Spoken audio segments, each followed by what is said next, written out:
that one Halloween, basically, we got hit by a tremendous run of kids, more than we'd ever had before, because they figured out our neighborhood was good. And we went through candy, and we went to the stores that were still open, got more. And then my father calls up my mother. My mother worked all the holidays because she was in the restaurant business.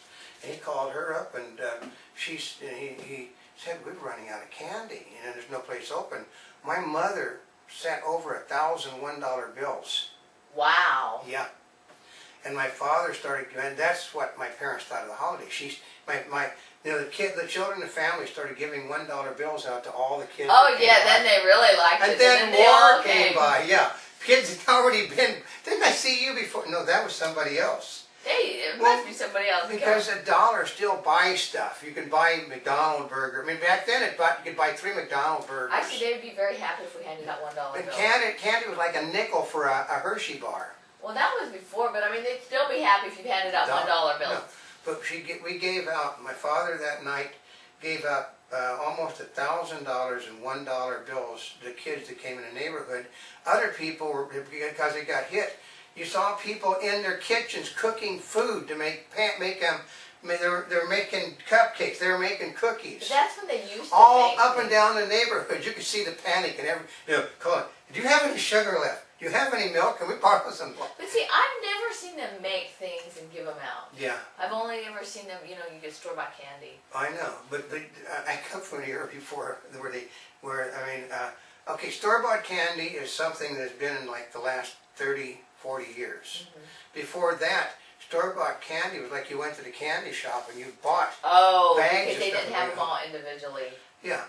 So we'd make runs, we'd run out. And we also didn't have the thing to do today, which they have stores are open 24 hours, because like back in those days, stores shut down like at about 8 o'clock at night. No wonder why you had all the kids over. I mean, I asked the kids what they like in the neighborhood, make sure there's plenty, and of course I ask them, just grab what you want. Yeah. Right. They're all happy. There's some of them that just grab one, and some are just grab handfuls. Yeah, but after that, my mother said, it's cheaper if we get an extra 20, 30 pounds of candy on hand. She'd say, I tell my father, get things that we all like to eat. Mm-hmm. So then, that was when we discovered only buy candy that we want to eat, because sometimes there's good years where a lot of kids can buy it, sometimes there's not that many. We finally reached a streak, we had like 5 straight years where only 1 or 2 kids came by. We knew that Halloween was over, and we knew why, because they at school they say, well, they're going to the mall today to celebrate Halloween. They're going to have Tiffany's going to be playing. That shows you back how long ago that was. Our Debbie Gibson's going to be there. We're going to have Davy Jones and the Monkees going to be performing at the big mall. So you go celebrate at the mall. They would go celebrate at the mall and basically kill the cruddy candy market.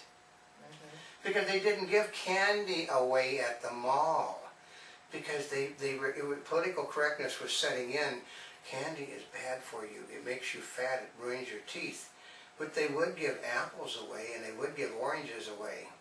I know, but the best part about getting all that candy is then you take it home, you dump your stuff out, and you trade it with your brothers and sisters. I know. You keep all your favorites. I remember those eras when we sat there, when the young ones, we'd go out. How much did you get? The little ones, we'd bring them home and say, what did you get? And you sit there and say, okay, then you can't, this is bad for you.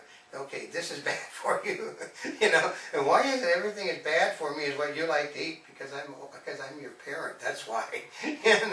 But you'd come home with pounds and pounds. You'd come home with more candy than you gave out. That was always the children's plan. How much candy we give away? You only give away 10 pounds. I got that much. And then they sit there and hide it in their drawers for months. Oh yeah. But that first week after Halloween, there was a lot more energy going on around the house. Yeah, and there were so many stomach aches. Stomach aches were prevalent. But those days are, Halloween is dying. And it's dying not because the kids would love to celebrate it. I cannot think of any kids given the opportunity that wouldn't like to go trick-or-treating door to door. I always look forward.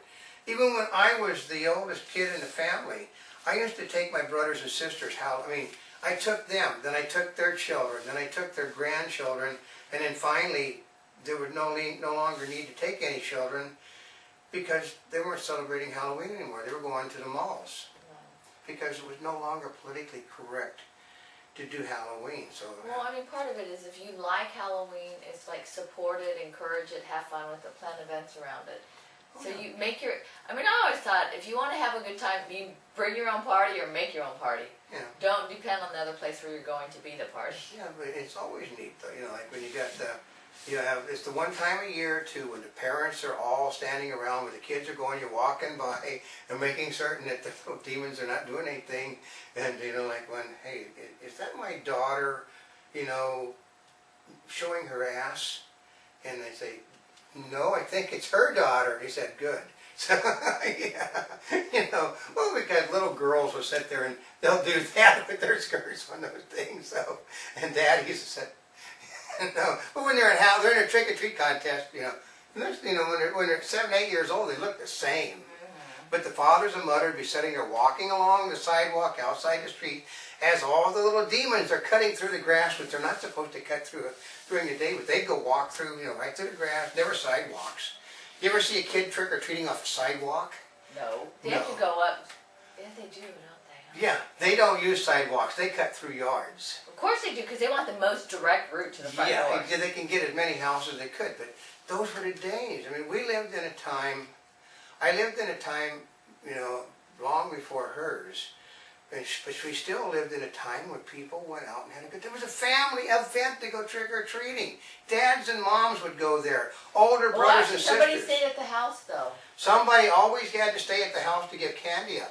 I mean, sometimes if they went real early, then everybody would go, but a lot of times somebody would stay at the house. Although I love seeing, like, the families come over here, you know, like they come here in troves. Yeah, but I had a niece and nephew. They got their trick-or-treating done early because they'd sit there by the doors with the candy and wait to give the candy out to people. They'd be like, one of them could barely count. 1, 2, 3. And they said, you only give me 2. 3. Yeah, that's what they could count to. Because, you know, my father, their grandfather would tell them, 3, that's how many you give each one of the kids. 1, 2, 3, and they did it. 1, 2, 3. But they thought that was fun. They get all their trick-or-treating done early, come back, and then they sit there and sit by the door waiting for people to come. And we would we would cut jack-o'-lanterns. We'd line our entire highway with jack-o'-lanterns, the porch with jack-o'-lanterns. We went through so many candles. And we were very grateful when they started getting electric lighted jack-o'-lanterns. We still do the big actually what happened was we went through the jack-o'-lanterns that lit up. Then I went to 25, 50-pound pumpkins that I carved people's faces in them, which was a lot of fun. Actually, I ended up spending more, I got more elaborate as time changed. I mean, we would decorate so, but that, like I said, it's just a shame. Those days are gone. I know. And, you know, there are some things they say you can never go back again, but there are certain, it's just, like I tell people, you know why Fiddler on the Roof was so big on Broadway? Why? It brought back tradition. It is the main song. The song, as I understand, that was not in. Oh, was it? There wasn't originally in it, but somebody suggested, you know, that you're bringing back the big Broadway musical. You're bringing back tradition. You know, tradition. They kept tradition, and what was it, Stephen Sondheim, I guess. Tradition. Tradition.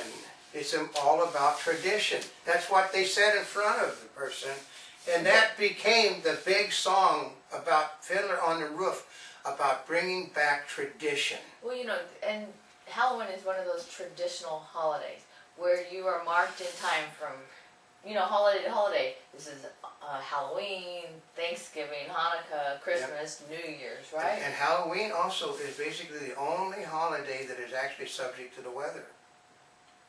Oh. The others aren't.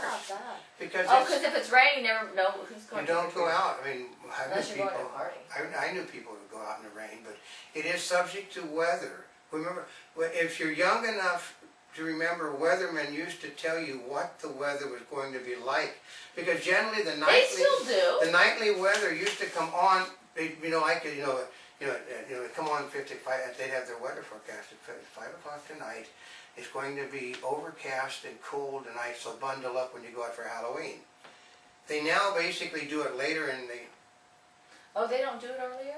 no, not anymore. Oh. It used to lead off almost every newscast about that.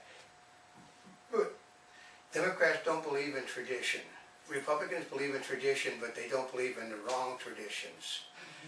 Whereas the people in the middle, like I said, I bet you cannot find a little kid on the left or a little kid on the right that would not want to do like Willy Wonka and the Chocolate Factory if they had the opportunity. Oh, would they ever? That's right, you give them an opportunity, they would go in an instant. Just like that. So, it's a shame. I mean, I just want some things to return to the way they were. I don't care about a lot of the things they're doing to our country, but when you start messing with tradition, then I get grumpy, and most people my age get, a lot of people my age are neither left or right, we're just in the middle. Yeah, but think about Halloween with the kids. I mean, the adults, they, celebrate and have fun and they party, right? But the kids, they sit there and plan, what are you going to dress up as for Halloween? Yeah. Right? I mean, it's a really big deal for them. It's dress up. Well, I know, because I was in the business, I used to do everybody's faces. I mean, I would spend a long time, we'd actually spend a lot of time going to the places where they had the stuff for doing kids' faces. And we'd overdo it, and then I'd bring little toys around from, like blood capsules. And I'd sit there and scar people's faces up and stuff. I'd put some things on people's faces that my cousins and my sisters didn't particularly like because it was hard as hell to get off their faces. Because they wanted to look, I want to look tough. I want to look like Frankenstein. Which was simple. All we did was they took their shirt, they took a jacket, put it on backwards, push their head up with gel and then put bolts in the side of their heads and turn their faces green. That was sort of simple. And then, then the simple one with the mummy, which would just wrap them up and you could,